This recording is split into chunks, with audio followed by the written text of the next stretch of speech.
Sukoharjo, Karanganyar ya, di Candi Suko. Ada satu makhluk yang sangat-sangat unik ya. Kenapa saya bilang sangat unik? Karena berbeda dari ratusan makhluk yang pernah interaksi dengan SDG. Masya Allah. Ya. Jadi kalau Aki Sukun ini kalau dia mau masuk selalu bersin.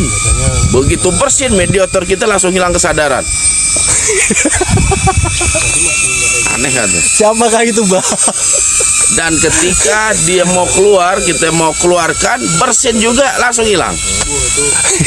Dan setelah itu Atma bersin-bersin. Masya Allah.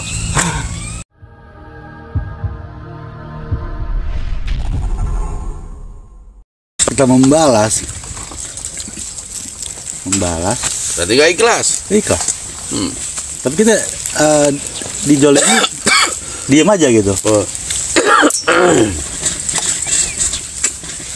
Bingung kan? Bingung, Pak.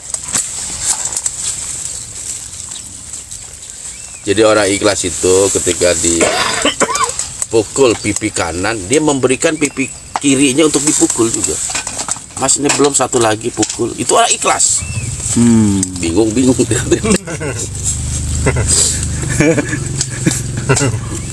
Ikhlas itu artinya terima, Ndra. Menerima. Dengan penuh ketawakalan pada Allah. Tetapi untuk kasus kezoliman, tetap hukum harus ditegakkan. Kita harus lapor polisi dan lain sebagainya. Itu bukan menunjukkan diri kita nggak ikhlas. Iya, tetap hukum harus ditegakkan. Seperti itu. Dalam Islam ada namanya hukum had, hukum balas. Orang yang melakukan hukum balas bukan dia nggak ikhlas, tetapi hukum itu harus ditegakkan. Nah, kaitannya dengan kemarin yang sekedar informasi, ikhlas nggak ikhlas itu istilahnya hanya ente sama Allah yang tahu. Tetapi ketika kita menginformasikan barang kita hilang misalnya, itu tidak menunjukkan kalau diri kita nggak ikhlas dengan musibah yang Allah beri.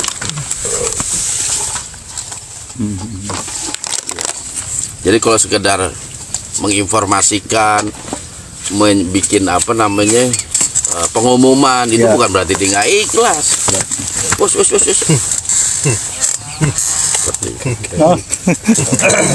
Ya. Dan ikhlas juga, Ndra, tergantung konteks keadaan. Konteks keadaannya, Bang. Misalnya dalam bersedekah itu harus ikhlas. Itu berbeda dengan keikhlasan orang yang menuntut ilmu, keikhlasan orang yang berdagang, keikhlasan seorang pegawai. Itu beda. Dalam Islam kita berhak menjaga harta yang Allah titipkan. Iyalah, kita meninggal dalam keadaan mempertahankan harta benda kita. Meninggal yang syahid, mati syahid.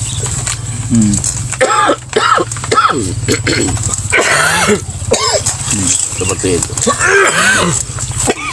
Inti ikhlas adalah kita betul-betul mengharap hanya kepada Allah, tanpa ada harapan kepada makhluk.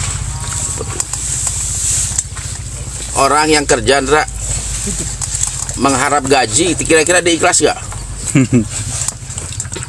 Orang yang kerja, iya gitu sarapan yang mengharap gaji, kerjanya ikhlas gak? Ikhlas, Bah. Ya dia mengharap gaji, gimana ikhlas? Kalau ikhlas gak boleh mengharap gaji. Nah, kalau misalnya kita sholat mau masuk surga, ikhlas tuh, Bah, sholat. Iya, karena surga hanya Allah yang memberikan. Kalau ente sholat pengen dapat anak kiai, itulah Iya. Iya, kalau ente sholat mengharap rezeki ente dibuka, mengharap ente diberikan kesembuhan, itu termasuk koridor ikhlas. Karena apa? Konteks itu ditujukannya kepada Allah. Iya. Keutamaan itu kita minta kepada Allah.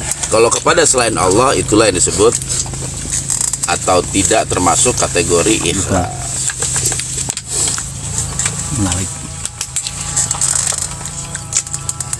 Akhirnya hilang juga, mah. Tapi ya. Alhamdulillah, makasih, Bah, jawabannya, Bah. Ya kurang lebih seperti itu. Ada yang nggak jawab, Bang? Enggak, aneh. Tetap nginiin dia tuh apa yang dia ketahui tentang ikhlas. Ya Ikhlas. bagus bener.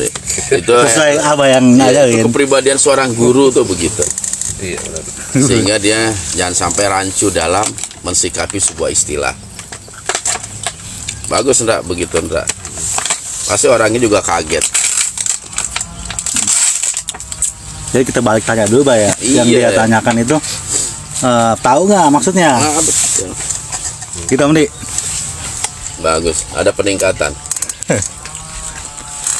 Lumayan juga bang, tengok les ya bang. nulis. Jalan udah pada bangun semua ya.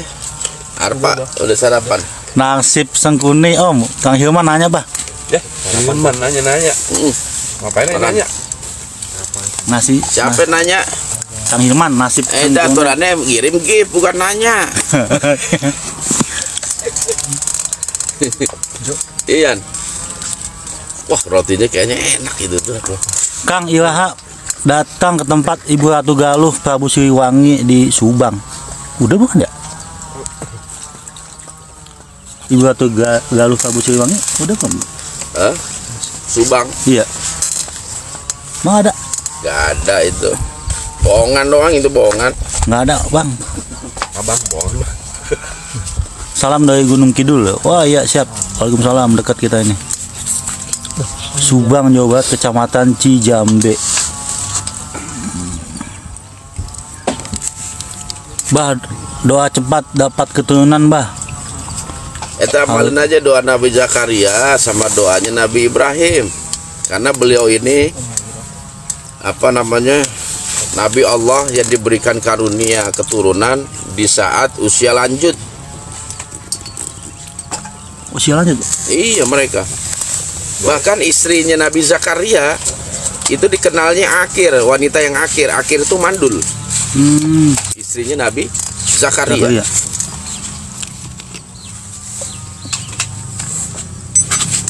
Anaknya siapa tuh? Nabi Zakaria. Anak Zakaria Bah. Heeh. Siapa ya? Siapa? Yahya, Yahya. betul. Dan itu nama itu Allah yang berikan itu. Yahya Bah. Iya. Dikasih nama sama Allah ya. Terima kasih Abah Nuhun. Dan Yahya ini hidupnya sejaman dengan Nabi Isa. Sejaman. Ketemu sama Nabi Isa.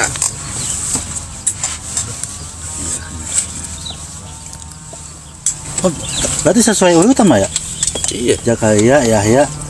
Kan ada tuh urutan itu. Isa, Nabi Muhammad Sallallahu Alaihi Wasallam. Ya. Sip. Lagi posisi di mana itu Kang? Ini tuh di Gunung Merapi dah. Alat nggak ada foto aneh. Ya tadi fotonya ada bagus ya. Kirim ya. Yan. Bikin plakat murah. Waalaikumsalam warahmatullahi wabarakatuh. Alhamdulillah. Kita sudah ini apa? Ini nanya ya. Heeh. Assalamualaikum. Sudah di Jogja. Dari Jatim. Alhamdulillah kita merapat Sekitar dulu habis zuhur kali. ke Merapi nih. Info liputan selanjutnya. Nah, kesini. Tinggal satu lokasi ya, kita liputan Kita habis sebelum puasa itu langsung meluncur Bandung. ke Jogja.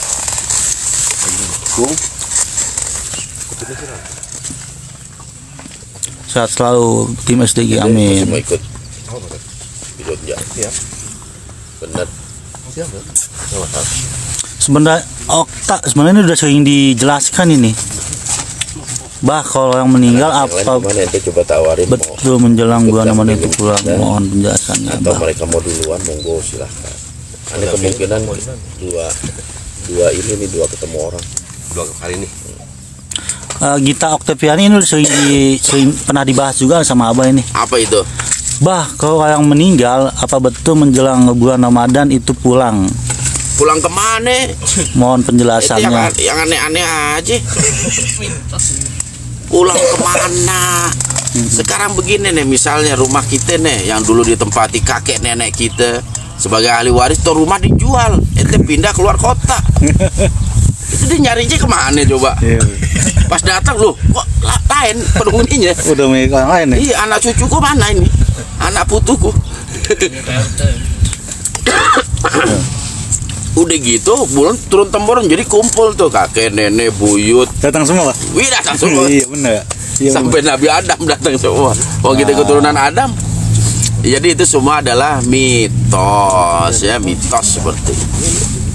Yang betul adalah Allah memberikan keringanan bagi mereka yang mengalami siksa kubur selama bulan suci Ramadan. Allah kasih keringanan itu. Makanya kita perbanyak tuh doa kepada keluarga kita yang telah meninggal, terutama orang tua kita. Ya, agar doa kita itu mampu menjadi satu kebaikan bagi mereka almarhum ataupun almarhumah. Sehingga ketika Allah sidang nanti, karena doa anak soleh ini merupakan amalan yang tak terputus, akan selalu menambah kebaikan kepada mereka. Ya. Kalau kita rajin nih doain orang tua kita yang udah meninggal, insya Allah anak-anak kita pun menjadi anak-anak yang rajin mendoakan kita kelak nanti. Maka awalilah semua kebaikan itu dari diri kita. Awali semua kebaikan itu dari diri kita, yang insya Allah nanti akan diikuti oleh anak keturunan kita. Karena apa? Itu merupakan satu amalan yang tak terputus sampai hari kiamat. Wah, itu nggak terputus itu pahalanya itu. Putus, Pak ya? Makanya kita harus berlomba-lomba mencetak generasi Islam yang soleh dan solehah. Karena itu investasi kita ketika kita telah meninggalkan dunia yang fana ini. Seperti itu. Jibu udah datang kan? Jibu udah datang. Nah, kesiapan anak-anak gimana? Bangunin dah. Anu udah bangunin semua. Udah. Acep, ayo. Ayo sarapan doang belum? Paling Den Acep. Den. Oh iya Den Acep benar. Oh biasa paling terakhir dia mah. Oke, keluar Pak udah. Berat banget soalnya. Karena banyak memang kepercayaan gitu, Bang. Misalnya selama 40 hari ini setelah meninggal masih di daerah rumahnya gitu. Itu kepercayaan masyarakat kuno zaman dulu. 3 hari masih di dalam rumah, 7 hari masih di pekarangan, Iya. 4 hari keluar. Waduh, Kinan kita udah datang. Jeep. Ya, Om Levi nggak ikut lagi nih. Wah naik GM bang, nggak ikut bang.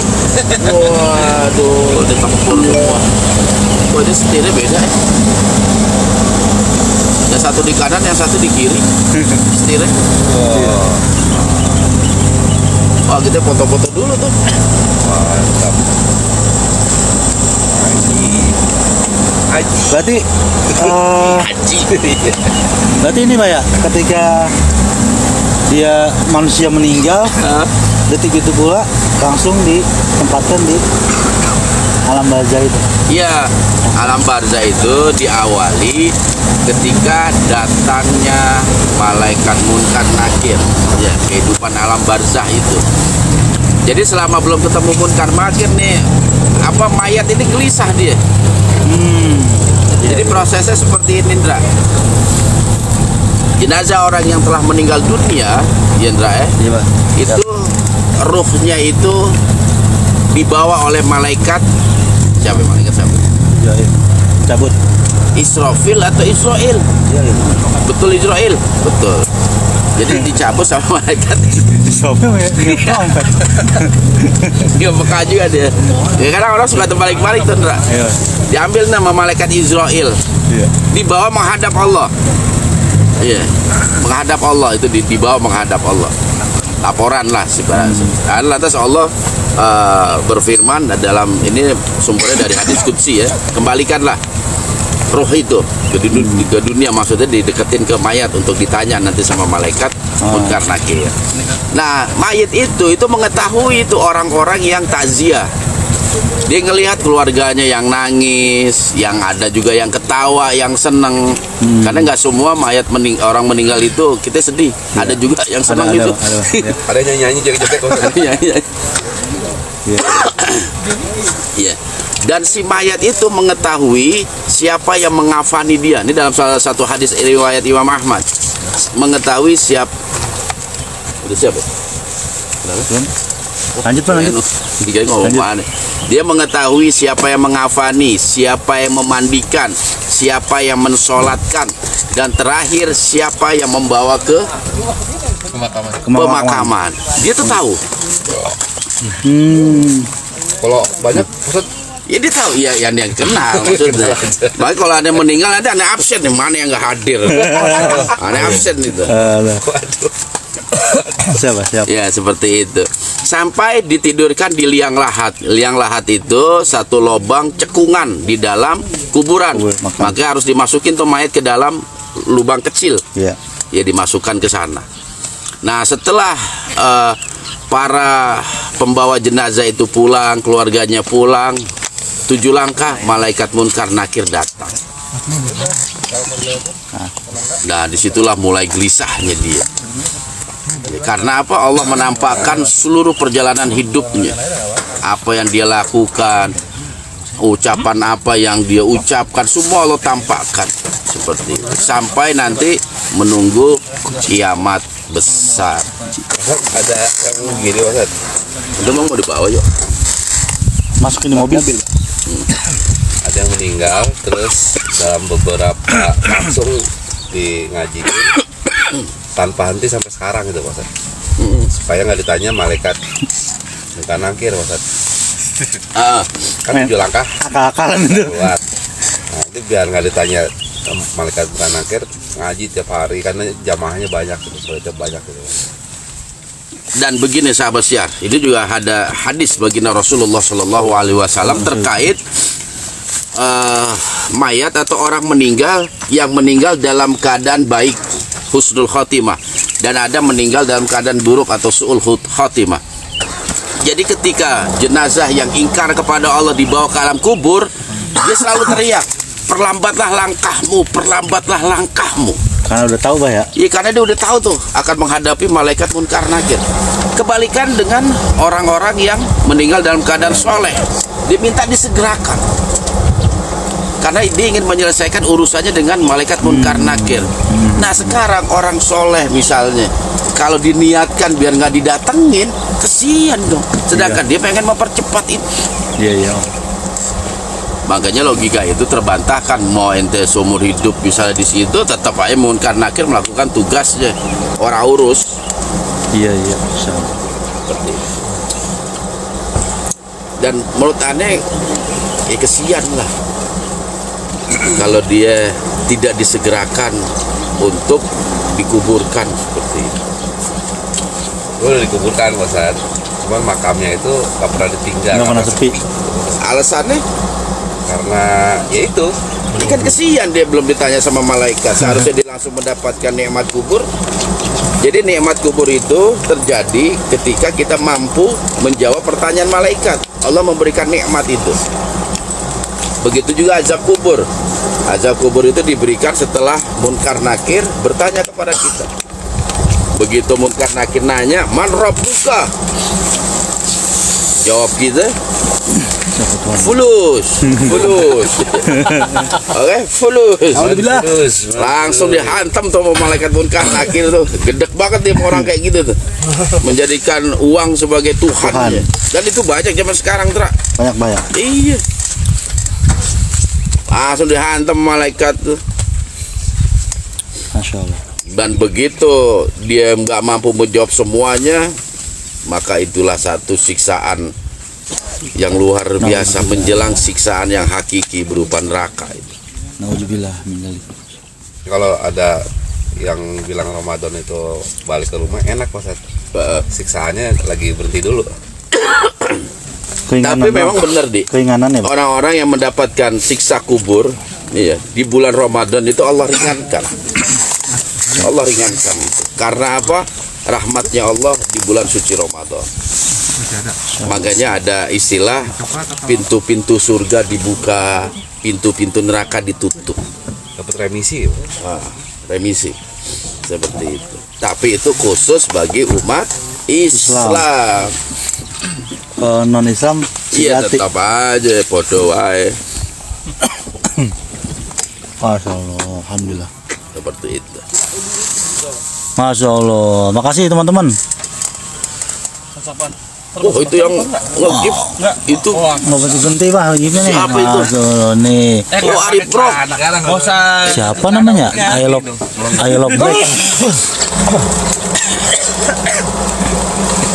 Habis ini kita langsung ya. Jangan nunggu tadi sampai ada. Ini semua apa? Ini di sini atau? Jujur infrared dari itu aja bukan seorang muslim berarti.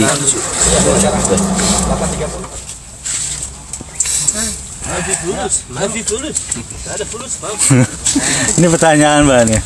Apa itu? Bah, gimana kalau orang yang meninggalnya dengan cara dibakar? Apa dia kena ajab kubur? Kan dia nggak dikubur. Ajab kubur maksudnya kan dia nggak dikubur lah. Iya itu kan Dibakar. satu istilah aja. Iya. Emang kayak jin itu. Hah? Jin tuh nggak dikuburin. Jadi itu aja, hanya istilah aja.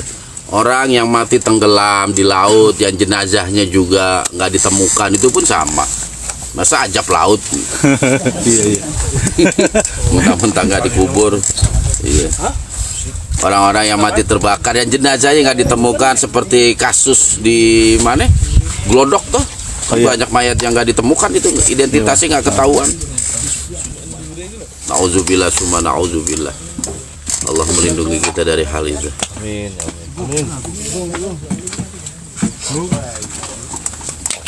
Bah, satu lagi Bah pertanyaan Bah. Oke. Bah, doa buat pembersihan warung makan yang terkena serangan gaib Bah. Pembersihannya. Jadi kalau mau bacain Quran, ayat Quran, bacain ayat kursi, Al-Ikhlas, Al-Falaq, An-Nas, ya. Terus berbanyak istighfar. Jangan lupa tempat usaha kita pun kita sering membacakan ayat-ayat suci Al-Quran seperti itu. Dan yang gak kalah penting adalah bertawakal kepada Allah terhadap ikhtiar usaha rezeki yang sedang kita lakukan. Karena Allah berfirman, "Wa may yatawakkal 'alallah fahuwa hasbuh." Jadi siapa saja yang bertawakal kepada Allah, Allah akan cukupkan mereka. Jadi kuncinya tawakal. Maka belajarlah ilmu tawakal, karena itu penting dalam hidup tuh, ilmu tawakal. Belajar gitu. Jangan belajar ilmu-ilmu yang gak karu-karuan. Mau kebal. Mau kebal. Iya, sampai badan dipendem misalnya. Ada Kang Arif ya? Siapa? Kang Arif. Iya, Bukan, Bang sampai kita nggak tidur 3 hari. Anak ajaib Pak. Anak ajaib. Dan lain sebagainya. Mendingan kita belajarin itu. Ilmu khusyuk dalam sholat, ilmu tawakal kepada Allah. Karena itu jaminan. Siapa yang tawakal kepada Allah, Allah akan cukupkan itu semua. Siapa yang nggak mau dicukupkan hidupnya sama Allah? Mobil ini cukup gitu Pak. Nah, ya mau beli mobil cukup, mau beli punya rumah cukup. Semua Allah cukupkan. Iya betul. Berarti semua ilmu itu yakin kepada Allah Subhanahu wa taala, Bah. Betul sekali. Semuanya harus bersumber dari situ. Maka latih diri kita untuk mengimani Allah secara mutlak, secara sungguh-sungguh. Iya. So. Karena unsur iman itu, sahabat-sahabatku sekalian, harus meliputi 3 unsur. Gak bisa kita iman kepada Allah cuma sekedar lisan saja, tapi hati nggak iman, akal kita nggak iman kepada Allah. Akhirnya apa? Kita bisa menjadi orang munafik. Orang munafik kan begitu. Iman pada Allah itu hanya lisannya aja. Orang munafik itu. Saya beriman pada Allah, saya beriman kepada Rasulullah. Itu hanya di lisan, tapi hatinya penuh dengan kebencian dan penolakan terhadap Islam. Gak senang kalau Islam tuh maju, malah hatinya tuh gembira ketika Islam terpuruk, Islam saling berkelahi, hilang persatuan, dia malah senang. Nah, itu tanda kemunafikan, itu hati-hati. Masya Allah, alhamdulillah. Ini ada yang spam nih, Mbak. Ibu hamil nih, kesian, Mbak. Jawab dulu, Mbak. Ibu hamil kenapa? Mbak, doa amalan untuk ibu hamil yang jika berpergian jauh. Berpergian ke. Jadi baik dalam keadaan hamil atau tidak hamil, ketika berpergian tetap ya bismillahirrahmanirrahim, tawakkaltu 'alallah, la haula wala quwata illa billah. Ditambah lagi kalau kita pergi ke tempat-tempat yang memang belum pernah kita ke sana, kita tambah lagi a'udzu bikalimatillahi tammati min syarri ma khalaq. Terus jangan lupa baca doa di dalam kendaraan, subhanallazi sakhkhara lana hadza wa ma kunna lahu muqrinin wa inna ila rabbina lamunqalibun. Setelah itu kita minta kepada Allah agar perjalanan ini diliputi oleh perlindungan Allah. Perjalanan ini membawa manfaat bagi diri saya dan juga bayi saya. Jadi setelah kita membaca doa yang Nabi ajarkan dengan bahasa Arab, kita juga boleh berdoa dengan bahasa kita sesuai dengan apa yang kita kehendaki. Ya Allah, lindungilah aku dalam perjalanan ini, baik diriku, buah hatiku, dan juga keluargaku. Hindari segala macam bentuk mara bahaya, musibah yang datang secara mendadak. Ya gitu nggak apa-apa, kita minta dengan menggunakan bahasa Indonesia seperti itu. Nah, ini buat Mbak Anandayu. Ya. Enggak. Oke, Anda pakai satu kalau gitu. Mbak Anandayu jadi nggak perlu bawa gunting atau apa tuh? Bangle. Bangle. Nggak perlu. Nggak perlu. Tawakal pada Allah. Ini orangnya nengok mah. Oke lah, cukup teman-teman, alhamdulillah. Lindungi aja bayi itu, sering dibacain doa-doa perlindungan. Ya. Alhamdulillah. Tawakal pada Allah. Allah pasti akan lindungi itu, nggak usah khawatir. Selama kita mohon perlindungan kepada Allah, maka Allah lah yang menjadi pelindung kita. Ya. Kalau kita meminta perlindungan kepada selainnya, mereka lah yang akan melindungi kita. Tentu ada bayaran. Iya. Alhamdulillah. Oke, Pak, cukup Pak ya.